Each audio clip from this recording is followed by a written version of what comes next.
ऐन्यावानी रूप माझं उभे ज्वानीच्या मी उंबऱ्यात नादावलं खुळं पिसं कबूतर हे माझ्या उरात वावताली भय झाली रात मोकाट ही चांदण्याची उगा घाई कशा पायी हाय नजर उभ्या गावाची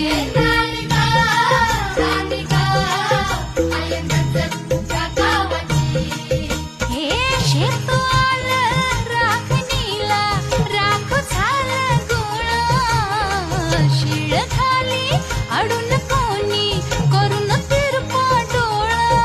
आता कसं किती झाकू सांग कुठवर राखू राया भान माझं मला राहीना मला जाऊ द्या न घरी मला